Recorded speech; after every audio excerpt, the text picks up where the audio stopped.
But look, welcome everybody to the PraxisAuril 2023 conference. It's an absolute pleasure to have you all here. Again, I know we're back in person for the second time, but it's really super to see such a buzz here. We're in the wonderful town of Nottingham, city of Nottingham, and I think it's a city that's given us some great people. One you may well remember from the pandemic, a certain Professor, Sir John Van Tam, who taught me more about football than anyone has ever taught me. It's not my thing. But look, it's a city that's given us great people, and we'll come to that further. So look, last year, I kind of said that in Brighton, this is the 20th anniversary of PraxisAuril, and that was sort of true. But this year is really the 20th anniversary because we'll be incorporated as a company for 20 years on the 1st of April 2024. 2024. Indeed, that's an opportunity to have yet more celebrations, which is something I've always liked, celebrations, particularly if you ask my children and especially my wife, who seems to have 3 birthday parties every year. It's true. It's really true. So we should celebrate, and we should make the most of our 20 years. So let's think about where we've been and what's going on in our sector. Since we started some 20 to 22 years ago, there's been huge, amazing changes across what we do. We've changed from a niche activity that's really only been something for the specialist devotees in the eyes of some, inconsequential in the eyes of others, and actually probably irrelevant in the eyes of many. That has utterly changed. And now we're a crucial activity for what research institutes offer our staff, our students, the taxpayer, and other funders. That's really important. We've changed our location in the environment. And it says something about what our colleagues have done, what you have done, and what we must still do. Last year, I highlighted the importance of knowledge transfer in very specific terms. And I mentioned the Oxford AZ vaccine, which is still an astonishing achievement. And we've got some people in the room who've made great contributions to that. This year, I want to spotlight some things at a slightly more strategic level, because we know we are in the spotlight of things here, with the spin-out review coming round right now. It's really important stuff. We cannot escape that importance. So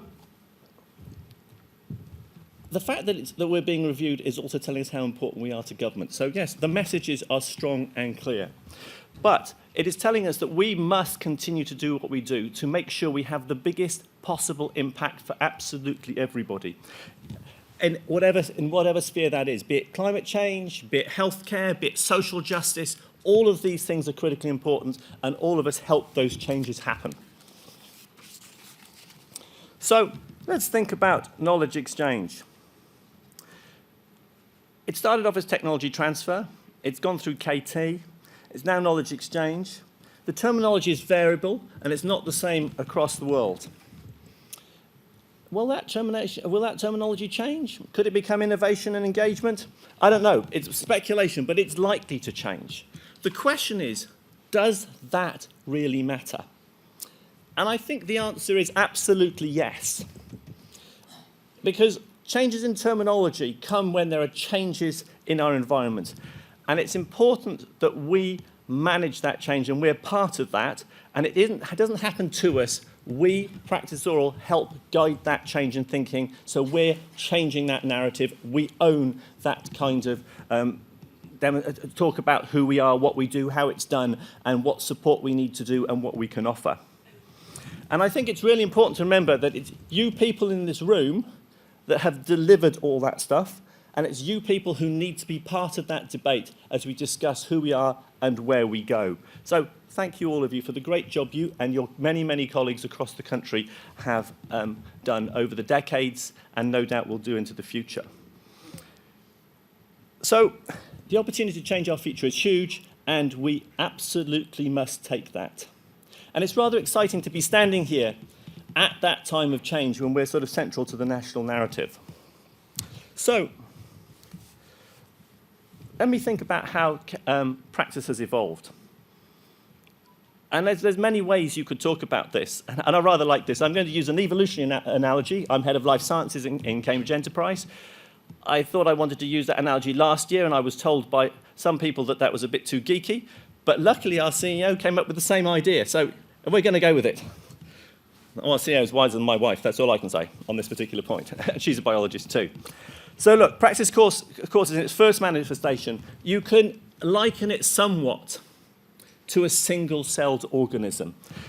Specifically adapted to its environment, but not terribly sophisticated, but very, very able to sort of operate in its own individual sphere, independently of others.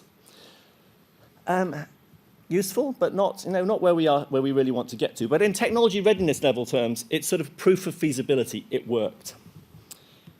And then PraxisAuril merged, became Praxis Unico in the next phase. And you might sort of imagine that as the phase we move to photosynthesis, multicellular organisms, sexual reproduction, that phase of evolutionary biology. And I think it's pretty fair to say that was a lot more fun, considerably more connected, but still not completely sentient. We'd demonstrated that KE could at least work in a different way. And in the technology readiness levels, that's about technology readiness level 5. We've made progress.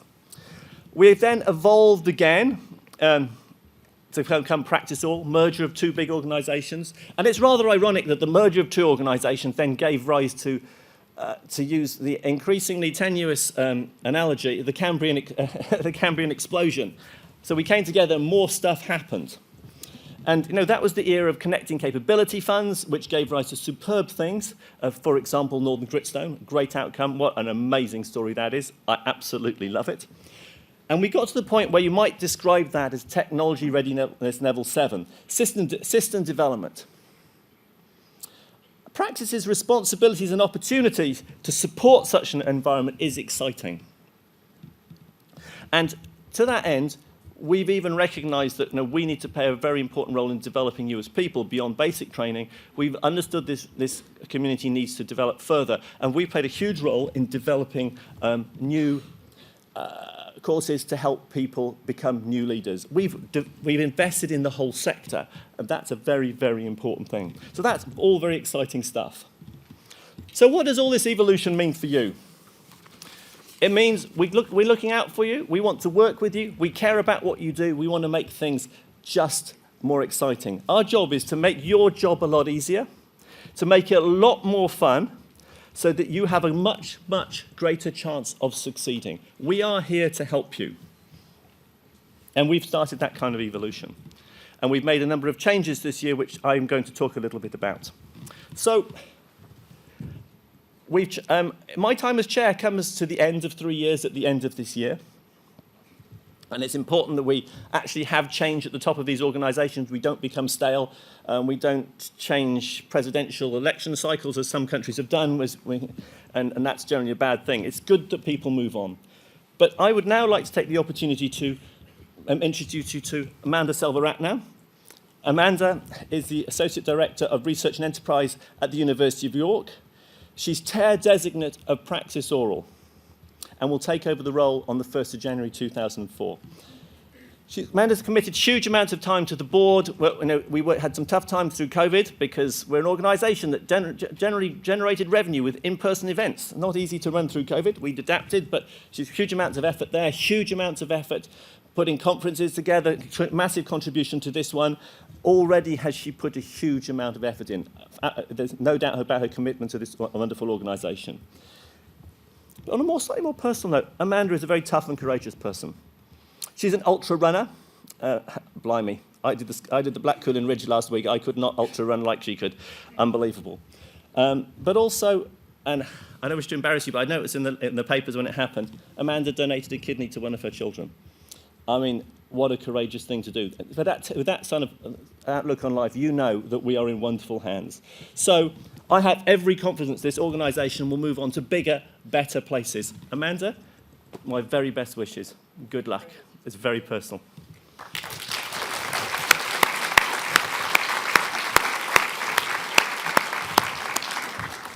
Thank you, everybody.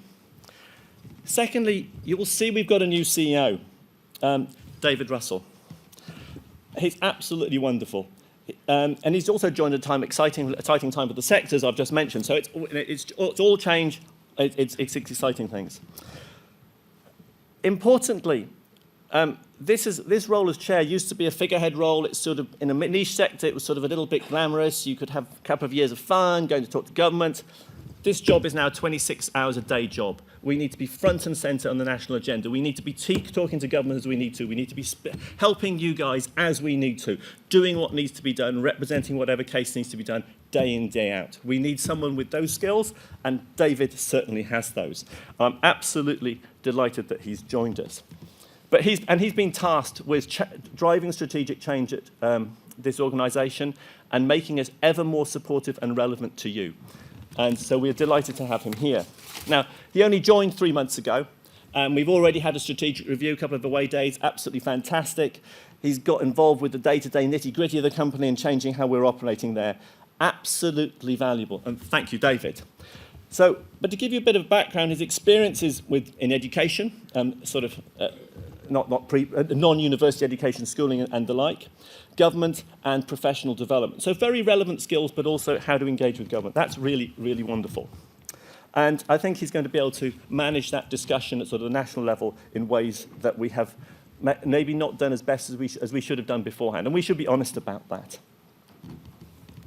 David's also very keen to get your feedback. We've already had feedback from various courses and events, and it's been fabulous. He will be chairing a plenary session at 20 to 5 today, 16:40, where he'll be seeking your feedback. Please participate. Criticisms welcome, ideas welcome, engagement welcome, all of it's welcome. Please make this your organisation yet more your organisation and help David understand who you are, who we are, where we need to be. Please join that session. Everybody welcome. And you may find yourself volunteering and becoming part of the board or whatever as well. So get more engaged with this. But with that, I'd really like to say welcome to David. It's wonderful to have him on board as our new CEO. David, thank you.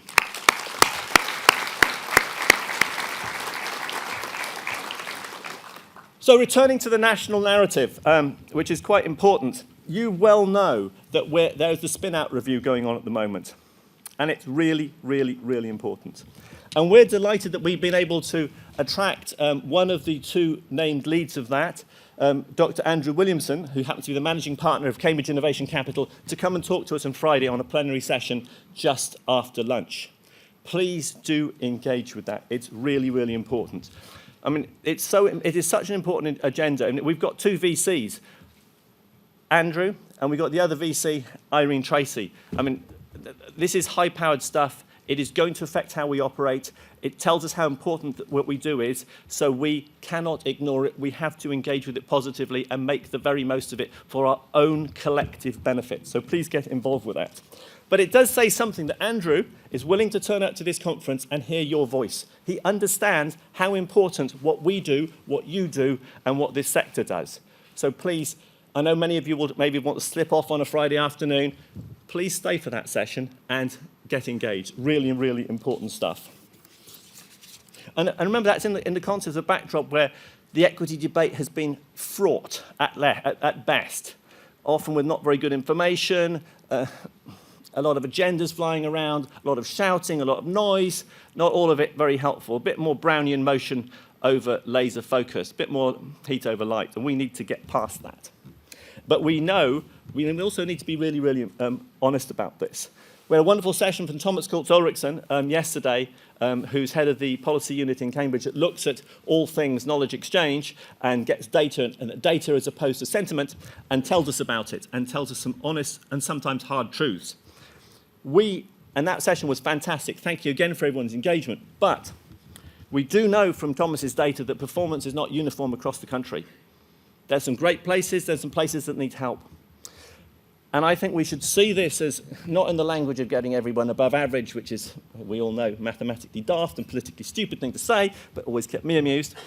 But we should at least see this as an opportunity to say, how can we move that average up? How can we change that skew so we have a positive tail of success? So we all perform better, all benefit our communities, and do that very well. And engaging with this review will be our way of contributing to that and then learning best practice from it even better and doing better things. And again, but I always stress that we should never be scared. We do not want to lose our outliers. We want outliers, but we want them on the positive side, because outliers are where we really disrupt markets, change lives, help people in profoundly huge and global ways. Always strive for success. So, please do engage with that. But lastly, I have the really great privilege and pleasure to introduce our next speaker, who comes from Nottingham, to bring it back to Nottingham. I'd like to introduce Professor Dame Jessica Corner, who is Executive Chair of Research England. Jessica, if I may, has a fascinating background. She started life as a nurse, and as a quick aside, I've always wondered why we haven't got a broader variety of professions in our parliament, because they all bring wonderful skills to different things, which we should not lose. But she started life as a palliative care nurse in cancer, a job that is skilled, compassionate, requires an emotional equilibrium not many of us have, but many of us may eventually benefit from in the future. And she's taken that sort of really nitty-gritty experience and taken that into various leadership roles in education and healthcare across the country, having worked in ICR, Southampton, and now here. And really a fascinating perspective, and obviously now with Research England. And that has been recognised with a number of awards, including her DBE back in 2014, which is hugely deserved. The right people sometimes get it. But look, I think she's now at Research England, and I'm asking her to come to the stage to tell us about her views, share some insights, and share some challenges with us, and give her perspectives on the role of knowledge exchange in placemaking. So with that, I welcome to the stage Jessica Corner. Please, Jessica.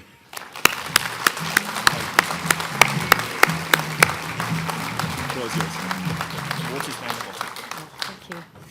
Well, thank you very much for that introduction. Yes, it is great to be home, having spent the last sort of 6.5 or so years working as Pro-Vice-Chancellor for Research and Knowledge Exchange at Nottingham, and now in this new role at Research England. So yeah, I've been given the sort of theme of the role of knowledge exchange in placemaking. And apart from the fact that I need the... clicker's under here. That's it. Yeah. I thought I'm going to give a sort of national perspective on that, and picked out some themes for us all to reflect on, which seem to be very pertinent to how things are today and some of the concerns and opportunities that are around, actually. I suppose I bring that lens from 2 points of view in my role now. One, I've taken over as the place lead for UKRI as a whole. How are we going to think about taking on that agenda and the mission to develop and invest differently in research and development across the whole of the UK. And then, of course, in my role as Executive Chair at Research England, where Research England has a strong and long-standing role in supporting the sector in developing place-embedded knowledge exchange through a whole range of different things that you will know well about. And we've fostered best practice, a focus on bottom-up innovation, encourage developments that have been thought up on the ground that will make a difference. Providing funds to stimulate and support those developments, while also bringing together data, metrics, evaluations, so that we can monitor performance and allow institutions and organisations to reflect on their own performance and how they contribute. So, it's a whole range of opportunities that we work collectively together on. I just thought it's very easy to focus on various different elements of it, and we've already been talking about the whole agenda for commercialisation and what we're doing around developing the opportunities for spin-outs from university R&D technologies. But actually, knowledge exchange covers a huge range of activities, and you'll all be involved in different elements of this. This is just a survey from the Centre for Business Research at the University of Cambridge, worked on with NCUB, asking academics about what activities they have done in different knowledge exchange activities. And you can see it's a huge range of different areas. And actually, in terms of working in relation to commercialisation and spin-outs, academics, only about 3% had been involved in that activity over the previous 3 years. So it's a small element of the whole, and we need to kind of remember that actually it's the whole that is hugely valuable, and your roles in supporting that activity very important as well.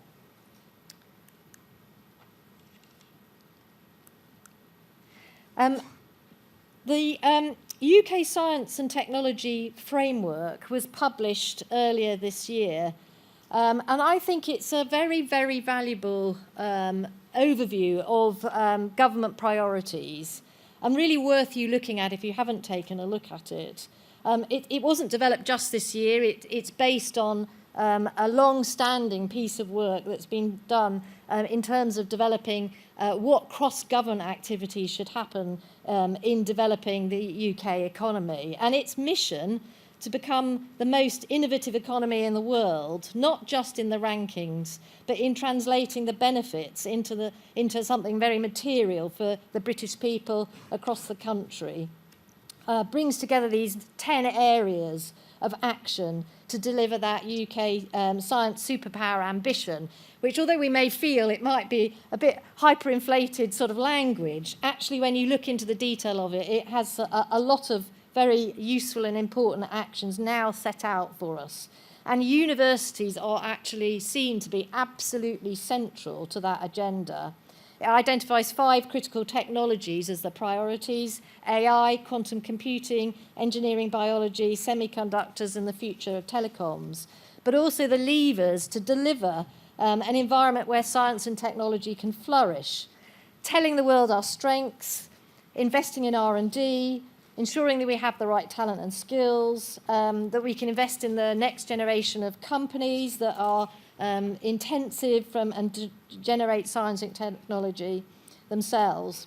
We need procurement to work across the whole system, collaborate with international partners while also protecting our assets, investing in research and innovation infrastructure across the UK, innovative regulation, and also that the public sector itself needs to be able to contribute to that. I thought I'd just pick out the investment in R&D as one particular of those levers to address. We're in the middle of this increased investment in R&D that is to produce different outcomes by 2030, ensuring the UK has the right R&D landscape, and raising public investment by 40% outside of the Greater South East by 2030. And this is something that I am leading on, how UKRI is going to address its own contribution to that agenda, which by actually our latest calculation, UKRI investment will probably contribute about 60% of the funds to that wider distribution of funds beyond the Greater South East. We need to think about how that can happen, but it's also a great opportunity for places to think about what they're doing in relation to growing the benefits to the economy through R&D-led growth. And it is also about that investment attracting private sector investment. And it's accelerating the translation and commercialisation and knowledge exchange in this idea about developing local innovation clusters. And also we need to address how can we do that more smoothly, reducing bureaucracy and increasing innovation. Well, we're not the only country in the world that are doing this. Actually, we can see this going on all over the world, and you only need to look to the US and see enormous developments that are not dissimilar, but they are scaled, on a much greater level. The NSF, National Science Foundation Engines Programme, for example, which is, comes out of the Chips and Science Act of last year, is looking at developing 44 NSF engine development areas with investment to start the development of those, with development grants of about $1 million each for the next 2 years, and then followed on with 10 years funding of $160 million.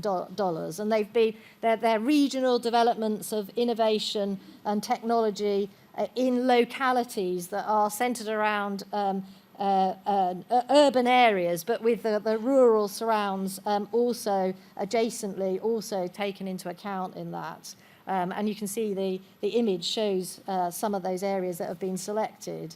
And there are things like the Florida High-Tech Corridor initiative and MIT's Kendall Square, most innovative square mile on the planet development, which is absolutely extraordinary in its opportunity. And it's just a scale difference. But that doesn't mean to say that we can't do similar things that are scaled to our context. Another very important theme within this agenda is developing innovative science and technology companies, narrowing the finance gap for those science and technology companies, increasing the supply of investment for scaling. That probably sits outside of our community to deliver, but certainly strengthening the pipeline of high-quality science and technology businesses and spin-outs, and increasing the specialist knowledge of UK investors to tackle regional disparities and smooth the pathway for companies is actually right in the middle of where we are as a community to work and think about how we individually or in your own organisations can contribute to that agenda. And I'm sure you're already doing that. But there are quite a number of challenges to address in trying to think about where we go next. It won't be news to you that we have been worrying about the productivity, flat productivity in economic development for the UK is a long-standing problem. It predates the current issues of Brexit or other developments. It's been long-standing.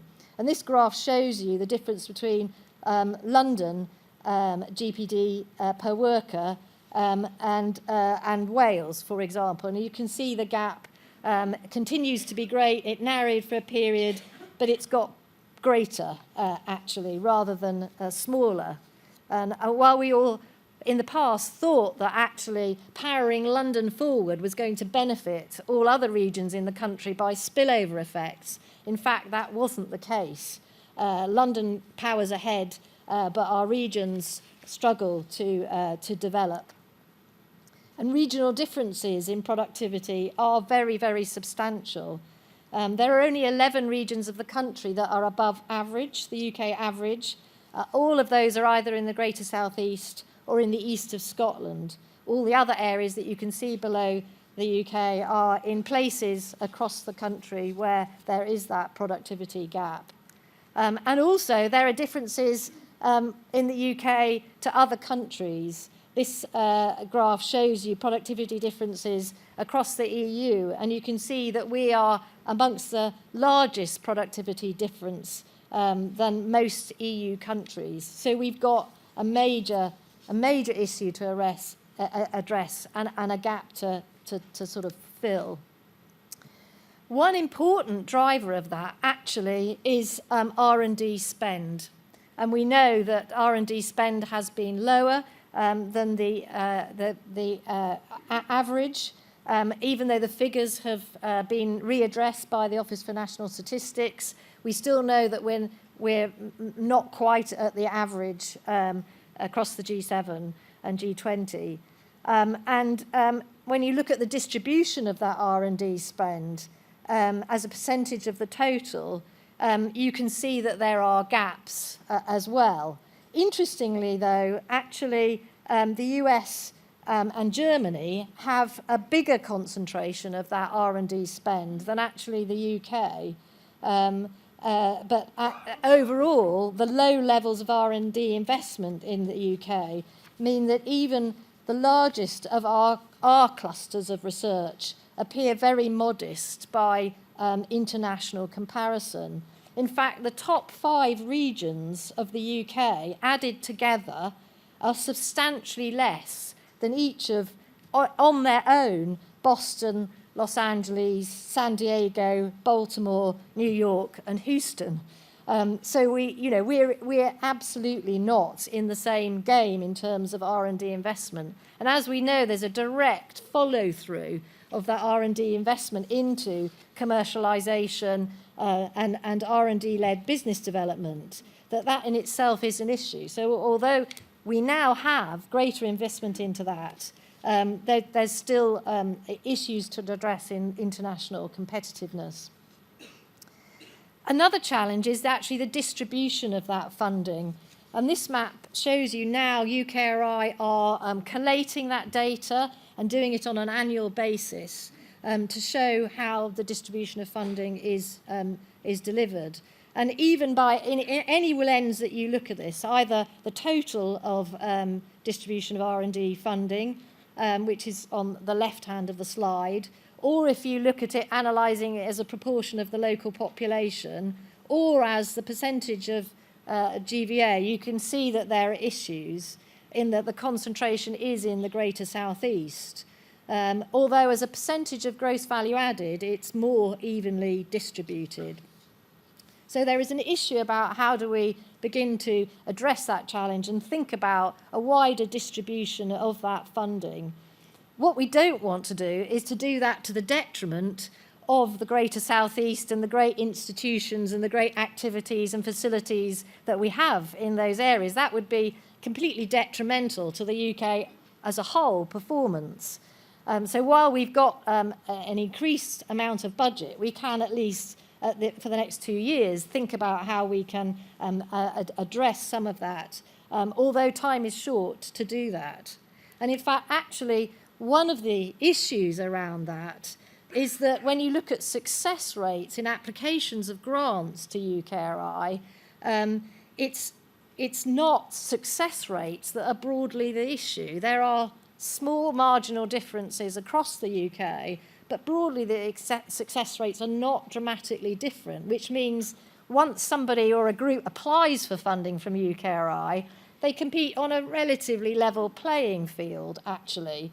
So it's probably capacity building that is one of the issues that we need to address. And it's the number of applications and the scale of those applications that are going to need to change, actually, if we're going to distribute our funding more differently.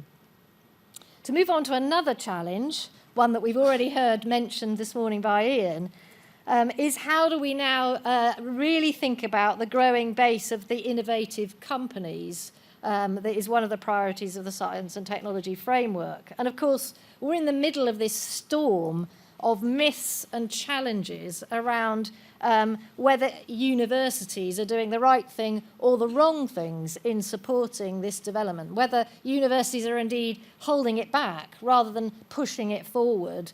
So I'm going to show you a little bit of what we know about some of that. This is just taken from the Financial Times article that you'll probably know about and have read, where there was a sort of a sentiment expressed that academic entrepreneurs are sort of discouraged in universities, and founders are kind of treated a bit like problem children, apparently, that researchers are mired in bureaucracy and processes that they have to go through if they're wanting to take a technology out into license or through a spin-out company and establish that as a way forward. A feeling that negotiations with TTOs may be one way and a bit adversarial. Universities demanding too great an equity share is the issue on the table, and a statement that universities are being somehow greedy. Well, actually, you'll be pleased to know that we know at Research England that the evidence doesn't necessarily support those myths. There's a few things that we might want to show you about that. The first one is that actually, do universities make money from IP? Well, they may sometimes, but it's probably once in 10 years, really. In terms of the costs of the activity going in, actually, it's a relatively rare event, and relatively few universities are making money, if any at all, really, out of the activity. And in fact, the costs of supporting IP is something like 40 million a year. That's not the TTO costs. That's actually the licenses and other costs of IP or developing proof of concept activities and those sort of things. We also know that actually income from commercialisation is very concentrated and mostly in 6 universities, as this graph shows, and that all added together of the rest of the universities in the country don't exceed those of the few that are doing it and doing it much more actively. We also know from a study by Hewitt Dundas that looked at who invests in spin-out companies, that actually universities are one of the most important investors in that activity and probably are investing not a dissimilar amount of money than venture capital investors into spin-outs. So that's a message to take back, is to say that actually universities have got a big skin in the game, they are important investors, and maybe that if they weren't investing, actually some of this activity would not go forward at all. There are some questions there around, are we doing it well enough, and are we doing it well enough across all the centres in the UK that could be doing it? And it is a fact that actually it is very concentrated into a few institutions, and probably more so than in the US, actually. But in terms of the return on activity, UK institutions probably, on a sort of like-for-like basis, are generating a greater return than the US for available research resource, which is good news to say that actually when we look at the performance, when you actually measure it on a like-for-like basis, that actually we're not doing too bad at all. But it relates to actually the volume of activity, the R&D base on which it's coming from, and whether or not it's concentrated into just very few institutions that are doing this actively, and that we could think about how we take that forward. We've already heard about the spin-outs review. You've got the opportunity to talk in this conference and to input into that. We really encourage you to do that. I'm on an advisory group for the review, but the review team are very active in going out and talking around the UK. Just going back to that equity question, though, and this is acknowledging Thomas Coates-Ulrichsen, who's here at the conference and, as you've already heard, has been running sessions for you, has been doing a literature review, trying to look at the evidence on that equity question. And although there isn't very much evidence, actually what evidence does exist is really suggesting that probably universities investing and putting equity in, on balance, actually, as far as the evidence tells us, seems to lead to better outcomes rather than worse outcomes. And in fact, the recent court case with Oxford University Innovation and Oxford Nanoimaging, actually the KC looking at the case actually found in Oxford's favour in relation to whether they were treating that fairly and in accordance with the law. They were. These are all issues. I've given you a few arms to take into the discussion you might have on this tomorrow. That we all know this, and we're trying to make sure that the myths are being challenged, but that we also think about what we might be doing to go forward in relation to what can we improve, what are the issues that do need to be addressed, and how can we create a more vibrant, active and more widely distributed activity across the country in this space, of which innovations like Northern's Gritstone, which it was founded on a Research England development, are really, really important and positive developments. So what factors do we need to address for the future? These are just some thoughts from me. I think the answer probably lies in addressing that productivity gap, in addressing the commercialisation challenges, is that we need a research and innovation ecosystems that are more highly place-oriented. And this is where you all come in. We're going to need culture change to enable a really highly dynamic and agile research and innovation system. We need to understand where the barriers, blocks, frustrations, frictions and things that hold things back actually lie, and tackle them one by one. It's not going to be any one, fantastic intervention that's going to make the difference. It's going to mean contributions in the system from all parts of the system. And we need to think about how best to reduce those barriers for spin-outs and other companies to grow and then scale. We need an available infrastructure, and Research England has been incredibly active in trying to look at investments across the whole space of where that infrastructure needs to come from, whether it's lab space, incubators, investing in talent, scale-up capital, expert support and advice, business partnerships and networks for know-how. We really need to recognise that there's a whole range of different ways in which that happens. And you all know that we have put out a call just recently to invite applications for small projects to come into us by the 28th of July to offer suggestions around how this might go forward and innovations that you might want to choose to put forward. So do think about putting in some of those ideas to us. We'll be pleased to receive them. So just a couple of things left to say. This is just really to reinforce the complexity of how research and innovation inputs can develop place-based outcomes. It's a theory of change that SQW helped develop for UKRI, and just shows you the whole range of different elements that are needed in any particular place in order to allow for innovation-based outcomes to develop. They require very specific in-place inputs. They require leadership and capacity. There are sort of spatial processes that need to happen in any locality. Some of that will come from UKRI type investments, but some of it will come from elsewhere, the private sector and so forth. And outcomes are not straightforward, actually, either. Even if you put all of those things in, some of those innovations and investments and place-based outcomes may derive from elsewhere. You may find that innovations in Cambridge are now being developed and locating themselves in the northeast, for example, which is a sort of leaky process, a very positive leaky process from an innovation cluster that might be in the greater southeast.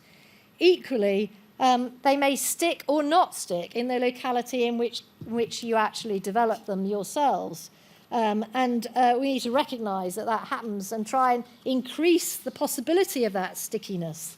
How does talent, companies and other activities actually get sort of anchored in a setting, and what do we need to do to make that happen?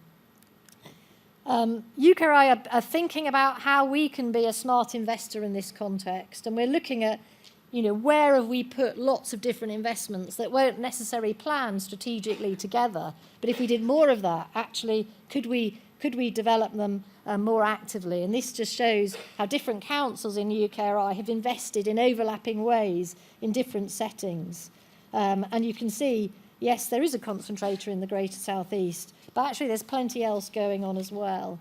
And then finally, I just wanted to mention the Strength in Places Fund investment, where we have these 12 very exciting projects across the UK that are absolutely oriented around place-based, business-connected R&D innovation that are aimed at developing jobs, businesses, services, generating income, and targeting GVA uplift. And you can see these are the early days figures about showing how that's happening. So I'm going to stop there, other than to say, a bit of a scan across the whole area. It's a huge agenda. You each play your part in figuring out how we're going to address these challenges. But collectively, I think we could really do something very exciting. And I really know that universities and all associated activities in this space have really got this challenge and are now directing many efforts at it. So it's a very exciting time to be working in it. Thank you very much.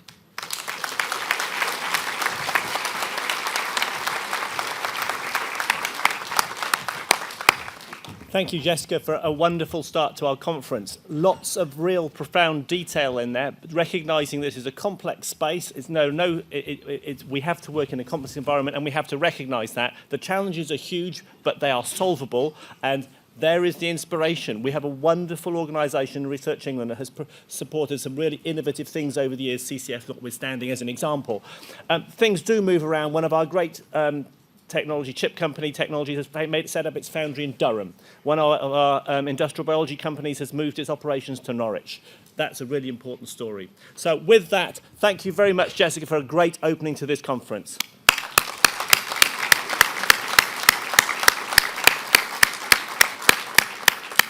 So now I'm going to invite Jeremy Haig, Director of Knowledge Exchange at this wonderful city's other great institution, Nottingham Trent University, to come to the stage. Thank you.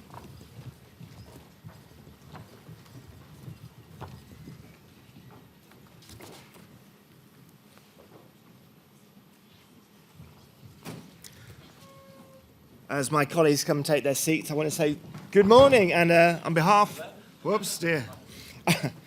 on behalf of the two Nottingham universities, may I wish you a very warm welcome to Nottingham. That's me. There we go. In a few moments, we will outline the many knowledge exchange activities that are supporting economic, social, cultural and environmental development in Nottinghamshire. But first, I thought I'd introduce you to some of the great innovations and inventions which originated here in this wonderful creative city, and I'm saying it's a global hotspot of creativity and innovation. So let's see if you believe me.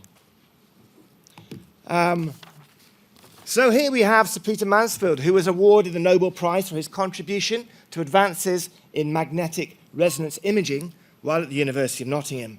And Jesse Boot is a son of the city and opened his first chemist shop in the city. And of course, he donated this lovely estate to the University of Nottingham. At the bottom, we have Dr. Stuart Adams, who was working for Boots when he discovered one of the world's most popular painkillers, ibuprofen. Nottingham provided one of the design icons of the 1970s in the Rally Chopper. And in fact, this month, you can buy a Rally Chopper. They're being relaunched. If you have £950 to spare, one will be yours. And the daughter of the local poet, Lord Byron, Ada Lovelace, is credited with being the first computer programmer having worked with Charles Babbage's analytical engine. Of course, we're a great city of textile innovation.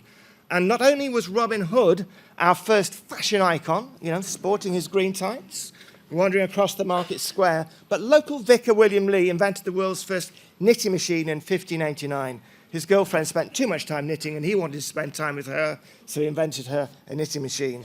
And Nottingham was the home of the world's first cotton spinning mill, established by James Hargreave, inventor of the spinning jenny, and Sir Richard Arkwright established one of the world's first factories in the town, which later became famous for innovations in Nottingham lace.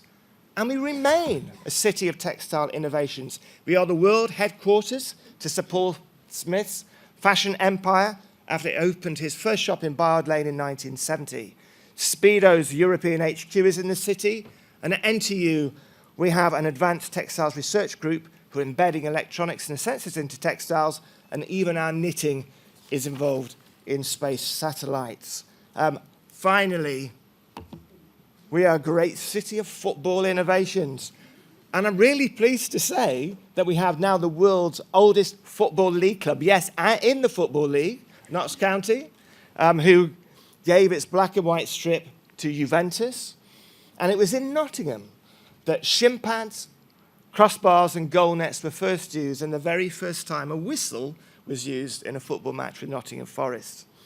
And this year we celebrated 50 years of this brilliant Nottingham Forest logo, which was designed by Dave Lewis, who is a lecturer at the Nottingham School of Art and Design, part of NTU, at the time when he designed it.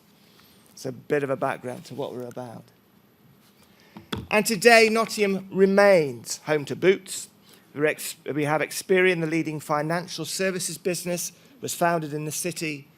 And we're home to thriving businesses in life sciences, finance and business services, food and drink, logistics, advanced manufacturing, and we have the fastest growing creative and digital sector outside of London. However, like many cities, we do have some challenges.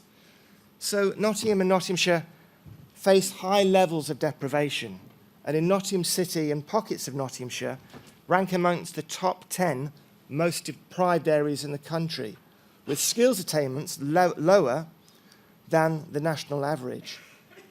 And of course, it's well established that deprivation contributes to lower levels of life expectancy. And as a result of this, some people in Nottingham and Nottinghamshire have a lower life expectancies, of between 50 to 60 years in age in comparison to 79 to 83. And I find that a really shocking statistic. And sadly, our data shows that residents will spend proportionally more of their shorter lives in ill health. So therefore, we decided to come together and work together around a set of shared place-based agendas where our collective efforts were greater than the sum of the parts. And the Universities for Nottingham initiative was born. And we set about creating the first ever civic agreement between two universities in one location. And for that reason, we'll use the civic agreement to frame today's presentation and to share some examples of the knowledge exchange, both jointly and individually. And if there's anything you see that you're interested in, I'll be around for the rest of the conference. Please come and talk to me, or feel free to get in touch. So the civic agreement provides the framework for us to work together on a range of priority issues.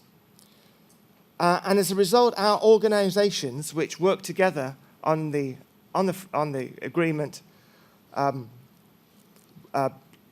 working together and we're continuing to flourish. We're delighted this has such a positive and contribution for the development of a new East Midlands mayoral county combined authority, which is soon going to be led by the local authorities.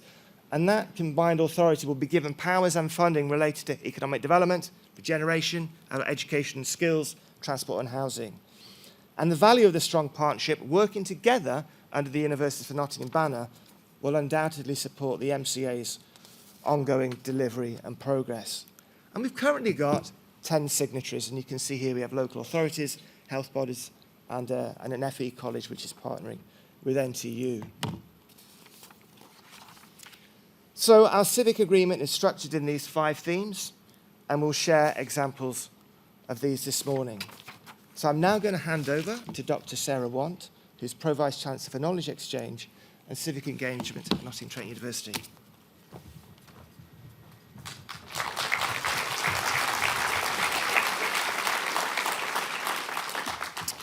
Thank you, everybody. Nice to meet you. I'm Pro-Vice Chancellor at Nottingham Trent University. I've been at Nottingham Trent for 3 months, so this is all quite new for me. But very proud to be here in Nottingham, in such a great city. Amongst such exciting KE professionals, looking at the speakers list, some of my favourite KE people are here, so I do have favourite KE people because I'm a bit of a KE geek. Being surrounded by people who just live to make a difference in the world I find that really energising, so it's going to be a good few days. So, there we go. My part of the presentation is to take you through some of the practical things that we're doing around economic development and around skills and employability, and then I'm going to hand over to colleagues at the university for the rest of the civic agreement. So this is our commitment and our shared mission that focuses on economic prosperity. And the 2 words that I'm just wanted to pull out here are where we talk about Nottingham and Nottinghamshire, which I think is really important for us in a place like Nottinghamshire. As Dame Jessica's productivity slide showed, sometimes city levelling up doesn't necessarily trickle down to the surrounding areas. And what we're trying to do through the civic agreement is spread that economic prosperity across the region. So there's some of those themes coming through in subsequent slides.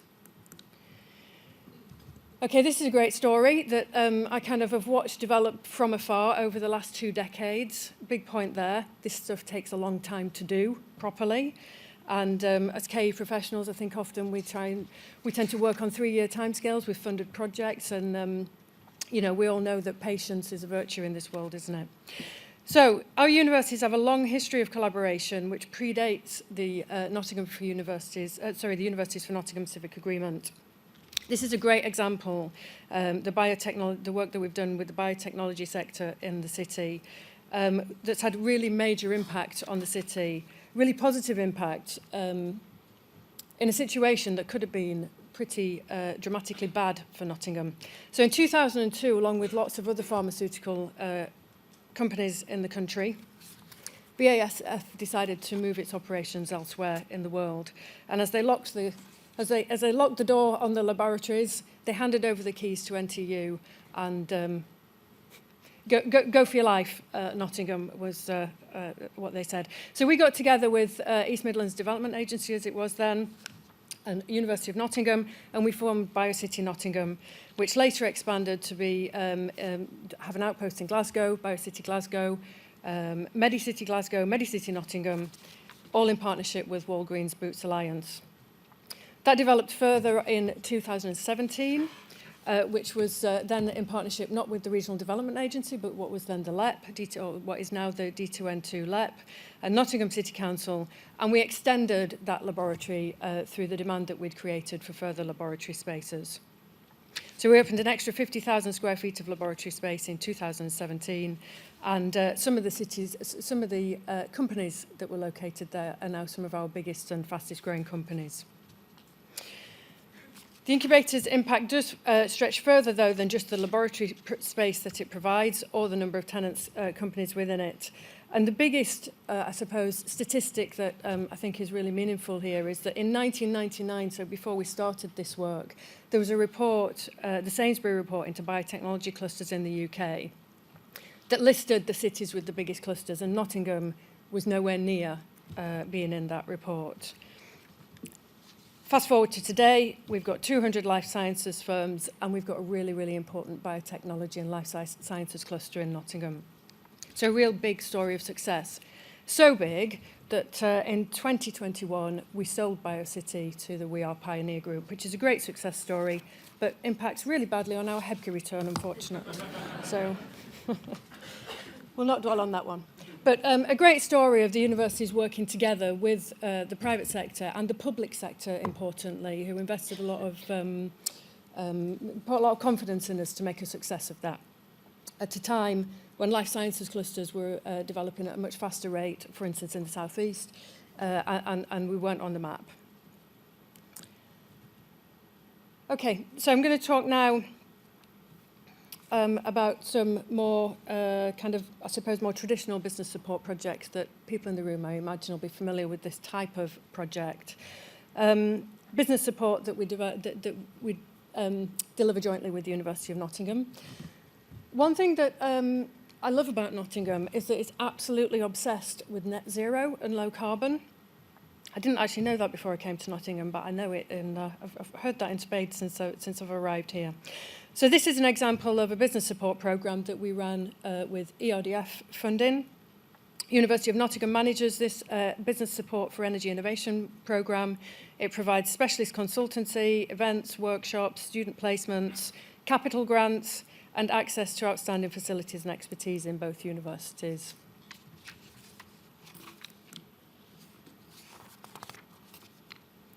We also work together. Oh, hang on. That's better. We also have come together to think about how we provide startup and incubation services across the city, mainly this is. So both of us have innovation facilities. This is the Dryden Centre, which was actually built during COVID. Our enterprise manager, who thought that this was going to be done pre-COVID, ended up donning a hard hat and steel-toe cap boots and literally helping to build this building during COVID when we couldn't actually provide enterprise support. So a great story of resilience through tough times, I think, this building. So these two featured companies were supported by NTU Enterprise, where the top one is Census Design, which is a business that's formed by two of our undergraduates who've established a sustainable design consultancy. And the one on the bottom is Real Superfoods, which was founded in 2017. This is a great kind of celebrity story of a company, a successful company, who you may or may not have seen on Dragon's Den. All 5 dragons offered them exactly what they asked for, and they're now predicting a turnover of £20 million in 2023. So a real success story on the back of what was an ERDF investment, the Dryden Enterprise Centre, just round the corner from my office on the city campus. You would expect a Russell Group to have something like this. Not just an enterprise centre, but an enterprise and innovation park. So the University of Nottingham Innovation Park provides space to high-tech businesses who wish to locate with the University of Nottingham and benefit from enhanced access to knowledge base and students. So there are currently 3 buildings on this Jubilee campus with over 40 tenants, ranging from special geospatial technology businesses to research consultancy services. In addition to this, I think Jeremy's going to talk in a little while about the plans for the Castle Meadow campus, which will be in the city centre. The University of Nottingham Innovation Park are doing so well that they're going to be expanding their innovation facilities to add an additional 10,000 square feet of space, which will double the coverage, the space that University of Nottingham has for this activity. So another great success story of partnership with regional and private sector investors, growing businesses on the back of the knowledge that we create within the universities. So thriving market there.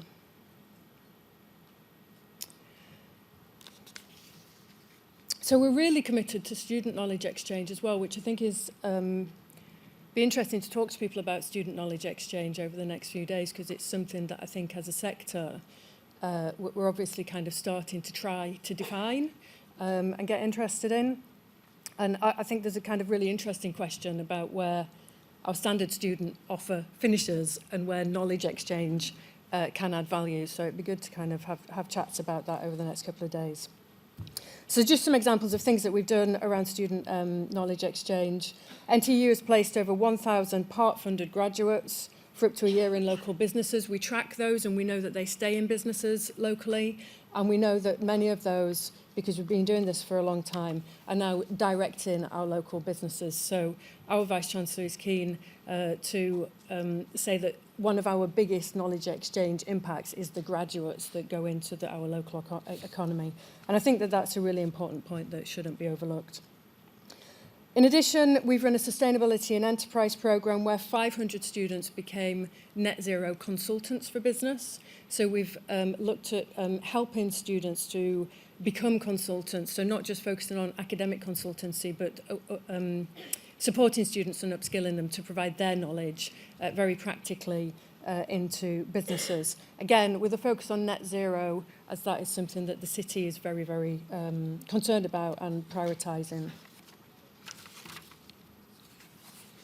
Okay, so that concludes the economic development part of the civic agreement.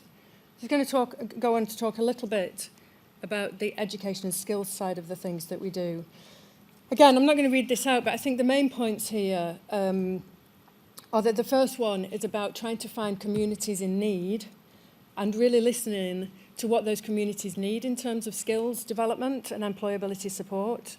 And the second one is having a focus on businesses and thinking about what skills they're going to need in the future. So I'm just going to talk through a few examples of things that we've done in this space. The first of which is a little bit wider than skills, but started off with a skills focus. And I have to say is one of the things that really attracted me to NTU. So I don't know if people are familiar with our Mansfield and Ashfield programme of activity, but it's really an innovative way of a university getting involved in an area that really, really needs it. So Mansfield, like many post-industrial towns, has many challenges, probably more so than the ones that Jeremy set out around Nottingham. In a recent survey, it stood at 315 out of 324 localities when looking at social mobility. In 2018, 13% of local residents had no qualifications compared to a national average of 8%. And in 2019, the unemployment rate in Mansfield was almost twice the national average. So this is a place, and Nottingham is kind of surrounded by places like this, that really does need levelling up.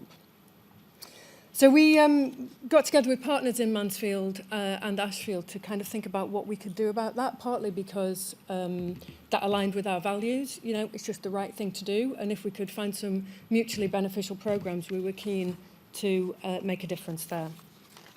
So the obvious starting point was to get together with the college in Mansfield, Vision West Nottinghamshire's College on Derby Road in Mansfield, and we started thinking about how we could provide skills to people in the town, understanding that the type of people that live in Mansfield, and I say this coming from a post-industrial ex-mining town myself, you know, they don't want to travel very far for work. So this is about upskilling within the town and providing skills to people who are then going to work in the town as well. So the obvious place for us to start was with our nursing provision, which we're kind of well known for and able to do. That kicked off in September 2021, and that's grown now, and we're doing construction and engineering training in Mansfield as well. NTU works closely with local employers and the local authorities on the Levelling Up agenda to fill skills gaps in local industries in Mansfield. And like I said, these courses, they help to train individuals who are more likely to remain employed in the town. So it's important for us to think about not just what we want to do, but what the town needs. So we've thought really deeply about that. Once we got the kind of, I suppose, the easy stuff up and running, which was about the skills that we already knew how to provide, honestly, it was just about creating the partnerships and getting the place ready to kind of teach people. Then we started thinking about what else we could do in Mansfield and Ashfield, two co-located towns that are quite similar in our locality. This has enabled us to really utilise the university's resources, capabilities and networks to support the re-energisation of this place that really actually has been left behind by the knowledge economy. We talk a lot about creating places and developing places through the knowledge economy, but this is a place that's been left behind. So what we did is we brought together a wider group of stakeholders and thought about the different ways that we could impact in Mansfield and Ashfield. And what's happened, it's early days for us, but the kinds of things that we're doing, we created a new cultural compact through Arts Council England Investment.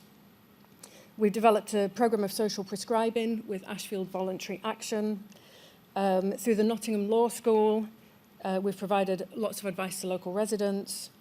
We're partnering with the Aspire Multi-Academy Trust to develop a Getting School Ready programme to try to identify and address the fundamental causes of low educational outcomes in the place.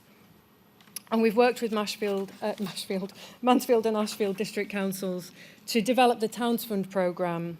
And we're currently delivering kind of about a £4 million Towns Fund Enterprise in Ashfield programme to deliver enterprise skills and innovation support to local companies.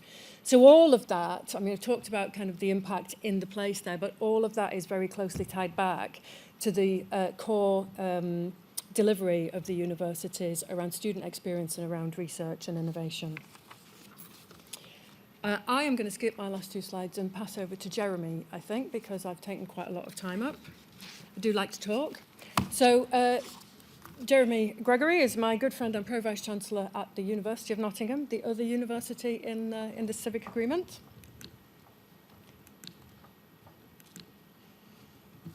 Welcome. Thank you.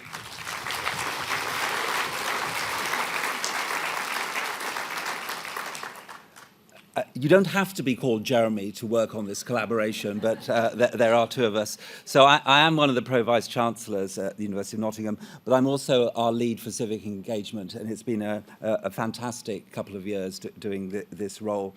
And I'm going to continue the story on from Sarah about our civic agreement and what we're doing. And I'm going to cover three themes: one, environmental sustainability, then health and well-being, and then end up with community connections.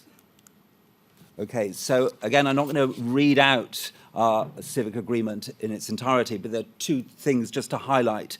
So we're aiming to develop innovative ways to tackle the barriers to carbon neutrality, and I think very importantly, we'll develop actionable approaches to influence behavioural change. So those are our two big aims, and what have we done to do this? So both universities are working with Nottingham City Council to help it reach its target of being carbon neutral by 2028. And I think when it set that ambitious target in 2018, 2028 seemed a long way off, but it's becoming very, very near. So our partnership has developed and championed the use of the Green Rewards app, which encourages sustainable behaviour and change by logging and incentivising carbon reduction activities among local citizens. Now rolled out across both universities and most local authorities in Nottingham and Nottinghamshire, the use of the app has incentivised over 500,000 positive carbon reducing actions, resulting in over 1 million tonnes of carbon emissions avoided. So I think that's pretty fantastic. And through the Nottingham Climate Emergency Design Initiative, the universities are working with professionals in the built environment to provide technical advice and support to help the city achieve its carbon neutral targets. And academics from both universities, developers, engineers, architects, planners, sustainability professionals and others volunteer their time and expertise to work with the City Council, ensuring that buildings and developments align with carbon neutrality targets and help Nottingham on its path for a zero carbon future. And in 2022, we forged a new alliance to improve our ecological footprint. The Nature Positive Universities Alliance will help to reverse biodiversity decline and contribute to net zero carbon aims. And both universities pledged to be nature positive in everything that we do, from teaching and research through to operations, supply chains, and estate management. Okay, and this month, Nottingham Trent University is concluding a 2-year ERDF programme, Sustainability and Enterprise, which has supported over 200 businesses in their journey towards net zero. So you're right, Sarah, we are obsessed with that in this city. Specialist enterprise was drawn from across the university to support carbon reductions in product design, provide energy-saving improvements to businesses and business premises, instigate business process improvements, and embed graduate net zero champions into local SMEs through subsidised graduate placements. And as previously noted, an important feature of the programme was the academically supervised consultancy support provided by over 500 students. So our students are really central to what we do. And Sustainability and Enterprise has supported £100,000 in cost savings per year, and the programme has already prevented 1,000 tonnes of carbon emissions, with a future 3,000 tonnes of emission reductions planned. Okay, this Trent Basin development, which is part of the 250-acre waterside regeneration area in Nottingham, currently comprises 45 homes and will eventually consist of 500 homes. And this £6 million investment in the energy project at the site is being delivered through 2 programmes, the Energy Research Accelerator, ERA, and Project SEEN, Sustainable Community Energy Networks. And Trent Basin is part of a groundbreaking community energy demonstration and research project led by the University of Nottingham and funded by Innovate UK, which is a potential model for low-carbon energy solutions at residential developments across the UK. Okay, so going on to our next theme, health and well-being. I think the key element of this is that we'll work in partnership to train and retain a high-caliber healthcare workforce. So how are we doing this? Okay, no. Perhaps my slides got slightly out of order. Okay, right. Well, we're setting out to firmly establish Nottingham and Nottinghamshire as a leading destination for students, investors, and collaborators linked to health, life sciences, and med tech. And this creates a knock-on effect on healthcare outcomes and economic benefits for our local population and supply chains.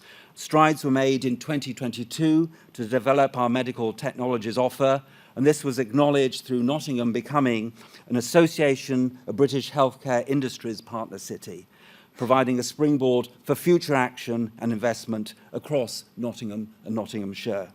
And by working together with our local healthcare partners, we're training and most crucially, I think, retaining a high caliber healthcare workforce to care for our local population. And together, the universities have built strong relationships with local hospital trusts, listening to feedback about the clinical skills gap in the local healthcare workforce. And in response, we created more than 80 additional graduate and undergraduate nursing training places in key areas of need, all of which were fully recruited into during 2022. So both universities are working together to drive medtech research and innovation in Nottingham. NTU has recently opened their dual-sited medical technologies innovation facility at Clifton campus and also on the Boots campus. MTIF is available to industry and academic institutions to support and accelerate the development of innovative medical technologies. And also on the Clifton campus, the John Van Geest Cancer Research Centre provides a unique, purpose-built scientific facility focusing on cancer research into diagnosis, prognosis, and treatment. And the University of Nottingham continues to pioneer the use of medical imaging. The university has been awarded £29.1 million to establish the UK's most powerful magnetic resonance imaging scanner. And actually, it was under Jessica's, your leadership as PVC, that we actually got that. And it's going to be a great national facility subject to business case approval. And this scanner will give researchers and doctors unprecedented insights into brain function and the mechanisms of human disease. The university's spin-out company, Cirsa Magnetics Limited, has formed a partnership with the UK company Magnetic Shields Limited to bring the world's most advanced functional brain scanner to market, which I think is a great success story. And the Circa scanner is the world's first wearable system, allowing patients to move freely during the scan and offering unprecedented insights on brain development and function, and will serve to really work on severe neurological illnesses such as epilepsy.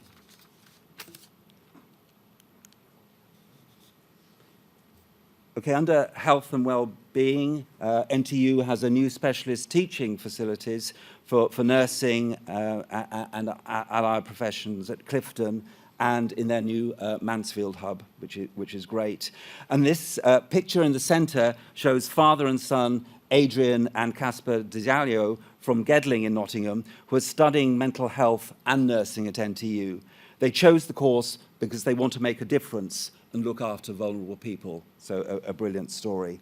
And while we sincerely hope you'll not need an ambulance during your visit to Nottingham, if you do need treatment, it's very likely that you'll be treated by a paramedic trained at NTU, who's in partnership with East Midlands Ambulance Centre to provide paramedic training for the region. So we just hope you don't need to use that, but if you do, you do.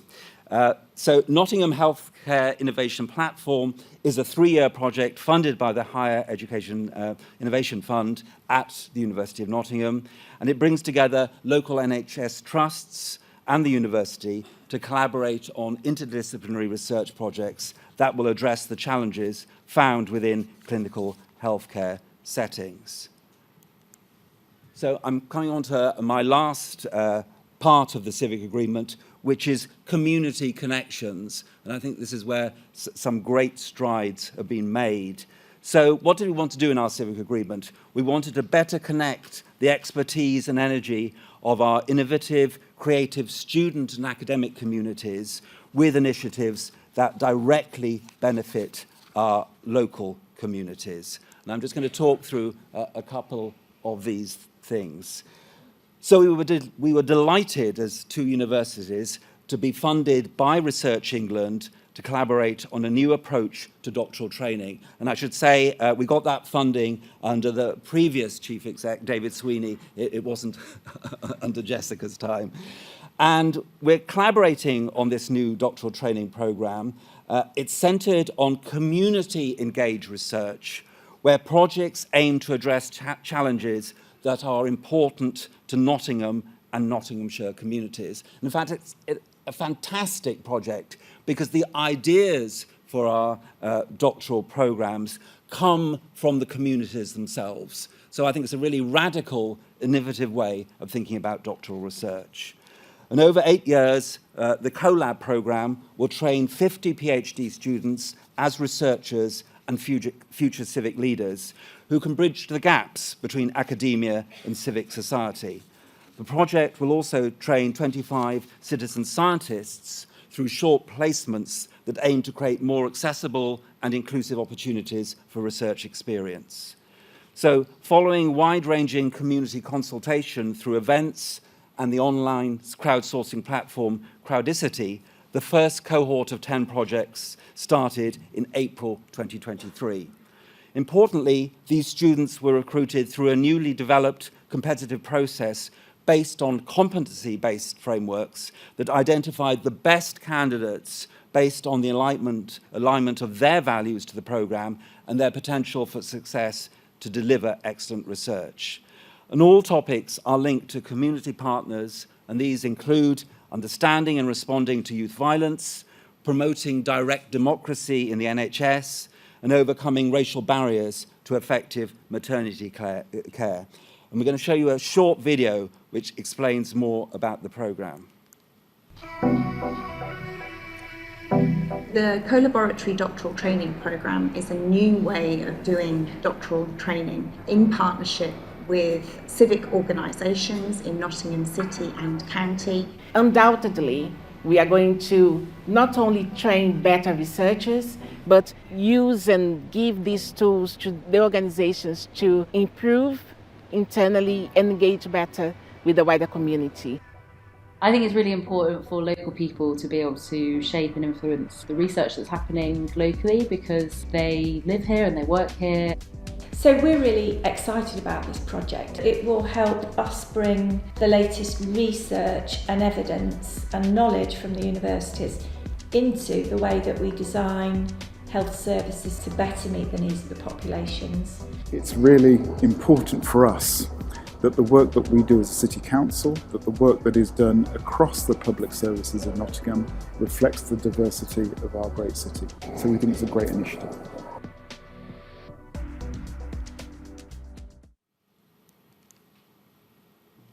Okay, very inspiring, I think. Through the Universities for a Nottingham Expert Advisory Panel, we're helping local leaders in their decision-making. And this panel brings together experts from both universities to examine research evidence from across disciplines, contributing to expertly inform local challenges. It's looked at topics including the social and economic recovery from the pandemic and planning for health service pressures in winter. In 2023, the Expert Advisory Panel will support the evidence base for the Levelling Up partnerships in Mansfield and Bassett Law.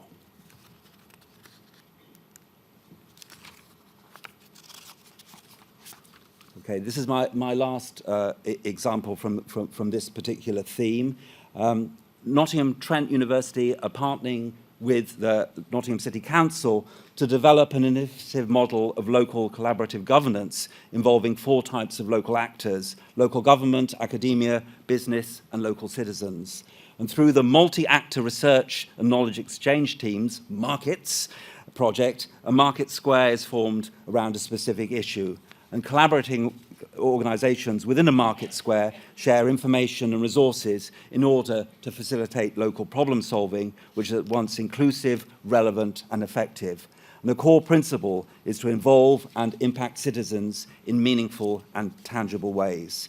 We've developed a network of approximately 60 stakeholders from Nottingham City Council, NTU, local society groups and the business sector who've expressed an interest in helping to develop the markets model. And the first themed markets meetup focused on addressing the cost of food crisis. And this was considered a very useful forum, and further events and topics for discussion are being planned. And I'm just going to end my section.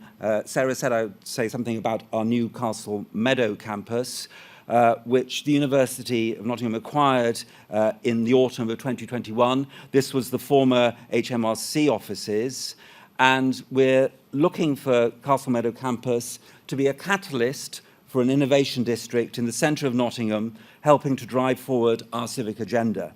In co-locating university research and skills provision, together with businesses and industry, we'll collaborate to tackle social challenges, grow exciting new fields in, for example, AI, data science, and fintech that will deliver lasting benefits for the city region's economy and sustainable growth projects. This is a picture of what Castle Meadow campus looks like now. There are plans, of course, to refurbish buildings, to refresh the look, feel, and experience of the site.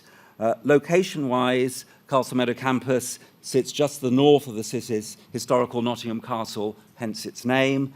The site consists of 7 large buildings, totaling over 32,000 square metres, over a 3.75 hectares site, including buildings, significant landscape spaces and parking. Colleagues always want to know where the parking is.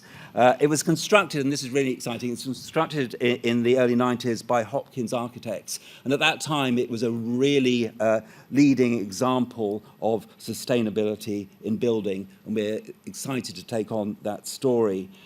So work is currently underway to develop these buildings to suit the needs of our community and actually our neighbours who live and work right by us. And this is a quirky fact, which I'm going to end on. I didn't know it until I saw the notes. Cold Lazarus, which is the final Dennis Potter TV play, and that's set in the 24th century. It used Castle Meadow for the exterior shots for the play. So there's a lot of creativity with it as well. I'm going to hand over now to my colleague Ben Sumner, who's Director of Engagement and Partnerships at the University of Nottingham. Ben.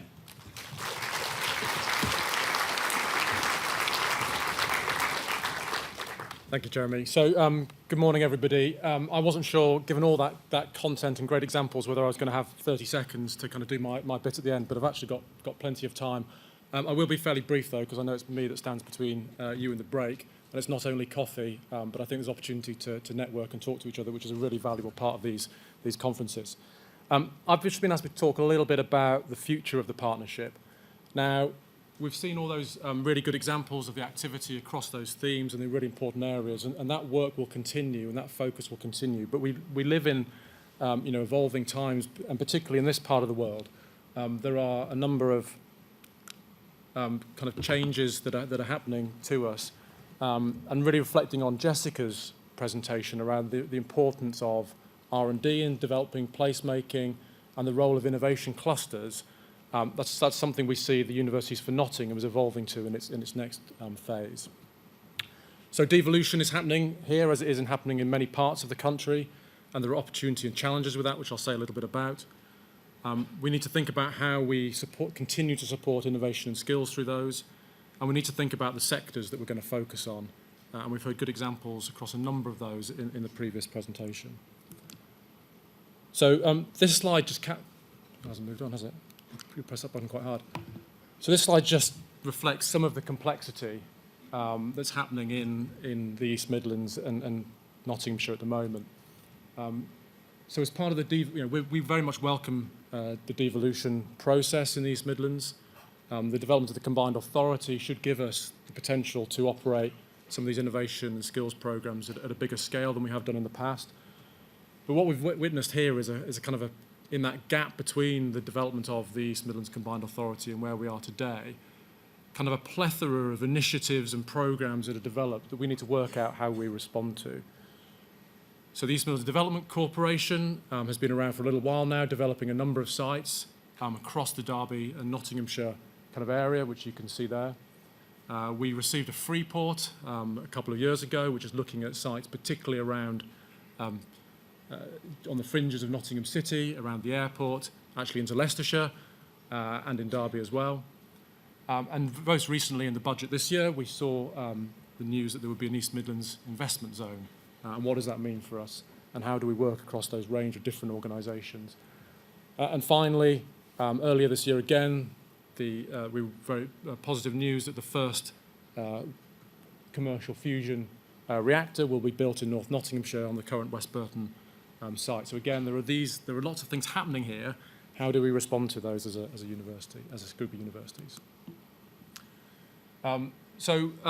We will continue to invest in innovation, enterprise and skills.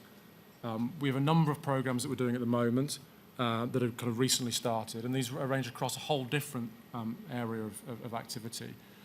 So we talked about the importance of IP and of spin-outs, and again we've looked at activity that's happened at in the Northern Powerhouse with Northern Gritstone, and so recently launched Midlands Mindforge as a platform to help us do some of that in the region. How does that play a role in helping us to support activity?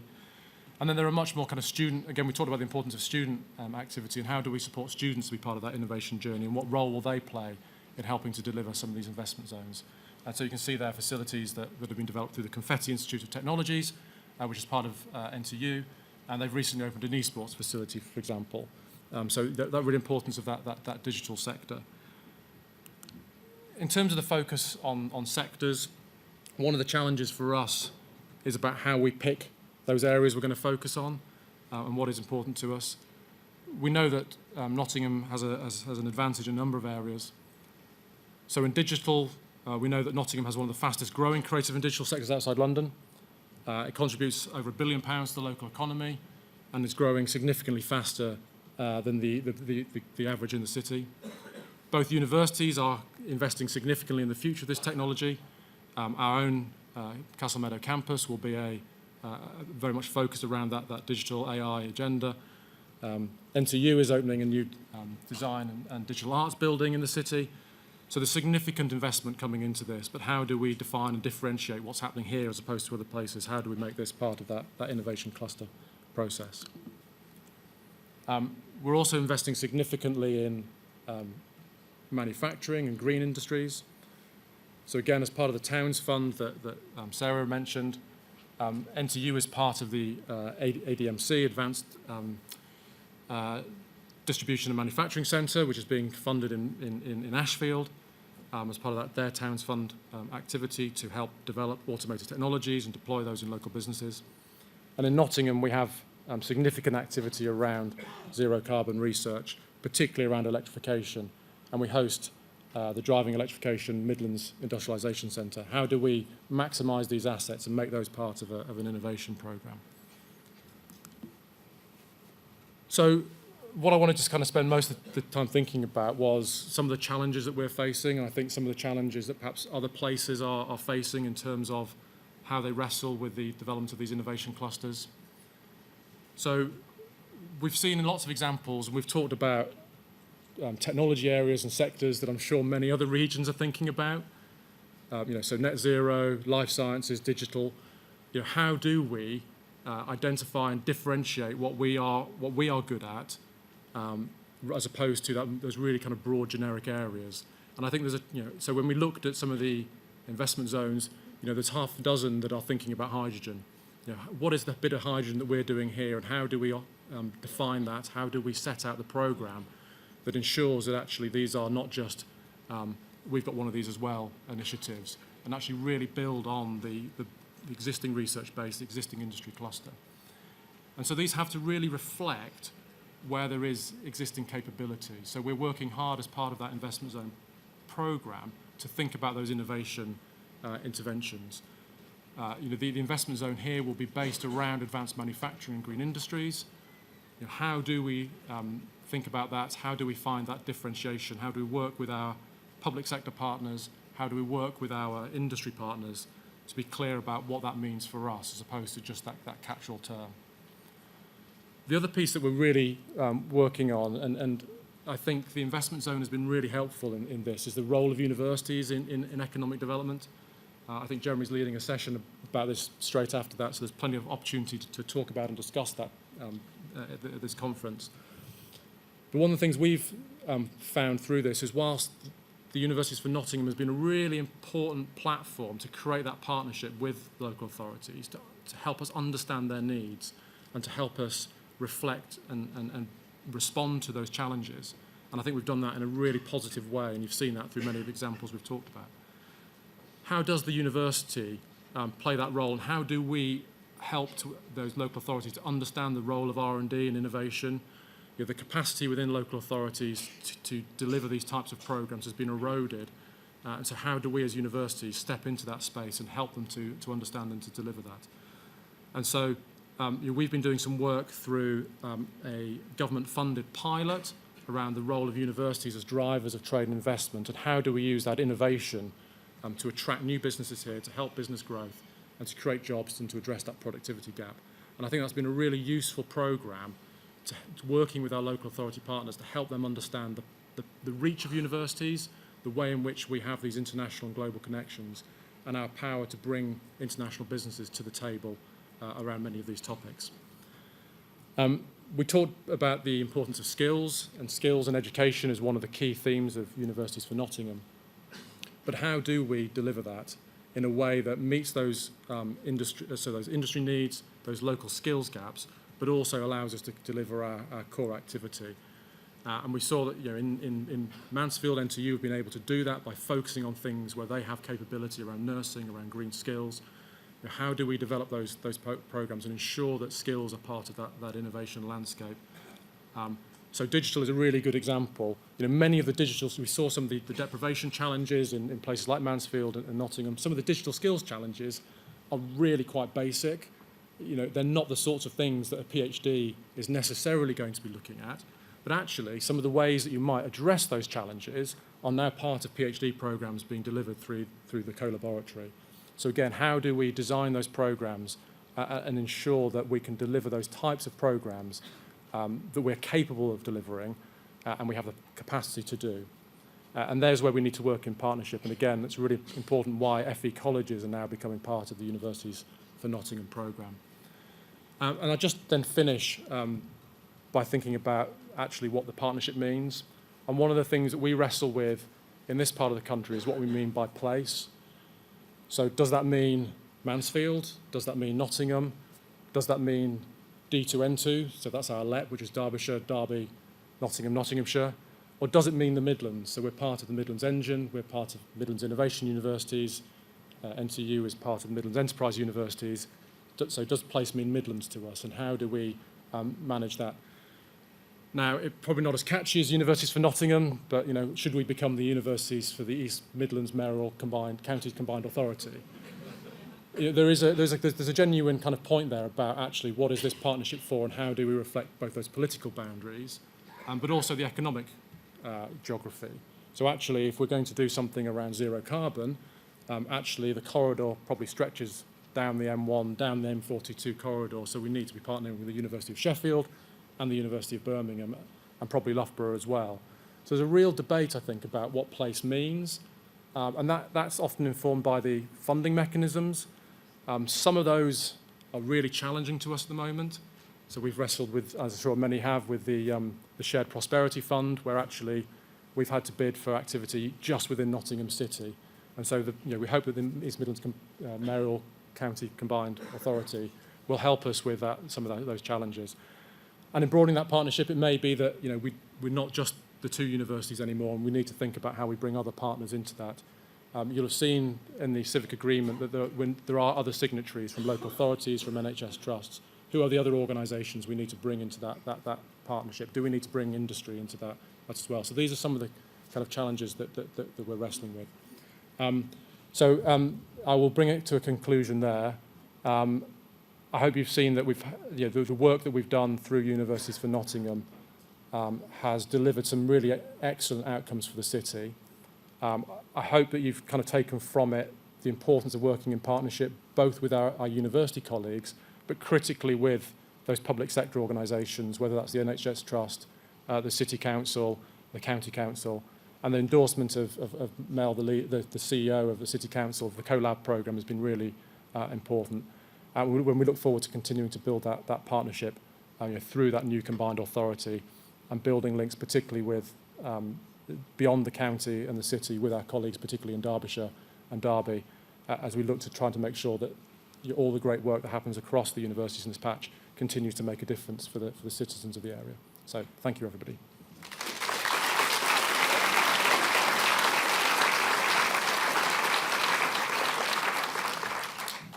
I believe we've got 4 minutes to this session.